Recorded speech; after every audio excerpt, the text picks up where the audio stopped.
Pinangunahan ng Police Regional Office 5 sa pamumuno ni Police Brigadier General Andre Perez Dizon ang iba't ibang ahensya ng gobyerno sa isang Solidarity Pact signing para sa 2025 national and local elections at Bangsamoro Autonomous Region in Muslim Mindanao parliamentary elections.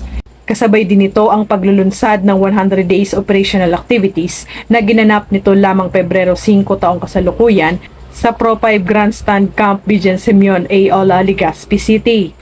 Dumalo sa nasabing aktibidad si Attorney Maria Juana S. Valesa, Regional Election Director ng COMELEC Region 5, kasama ang mga kinatawan mula sa iba't ibang ahensya ng gobyerno, kabilang ang Department of the Interior and Local Government, Civil Service Commission, DepEd, PIA, Department of Science and Technology, Regional Office 5, Department of Information and Communications Technology, Coordinating Agency, National Intelligence Office, Coordinating Agency, National Agency, NBI, Regional Office 5, Armed Forces of the Philippines, Philippine Coast Guard, Bureau of Fire Protection, Bureau of Jail Management and Penology, Naval Forces Southern Luzon at Tactical Operations Group 5. Nagpakita rin ng suporta ang mga non-government organizations, kabilang ang The Fraternal Order of Eagles, JCI Legazpi, Kaakibat Civicum Albay, Rotary Club of Legazpi at iba't ibang faith-based organizations.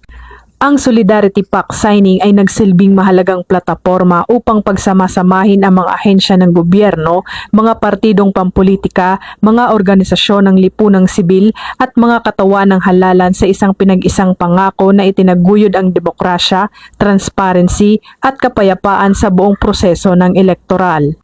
Sa kanyang mensahe, binigyang diin ni Police Brigadier General Andre Perez Dizon ang hindi natitinag na dedikasyon ng PNP sa pagtitiyak ng integridad ng halalan. This region, the people region, will remain a model of peaceful and peaceful election.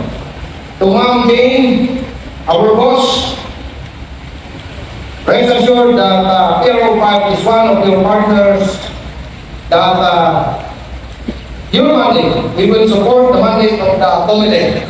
At nakahanda po kami, ma'am, na sumunod sa iyong ipag-uutos upang makamit natin at marinig ang boses ng sambayanan.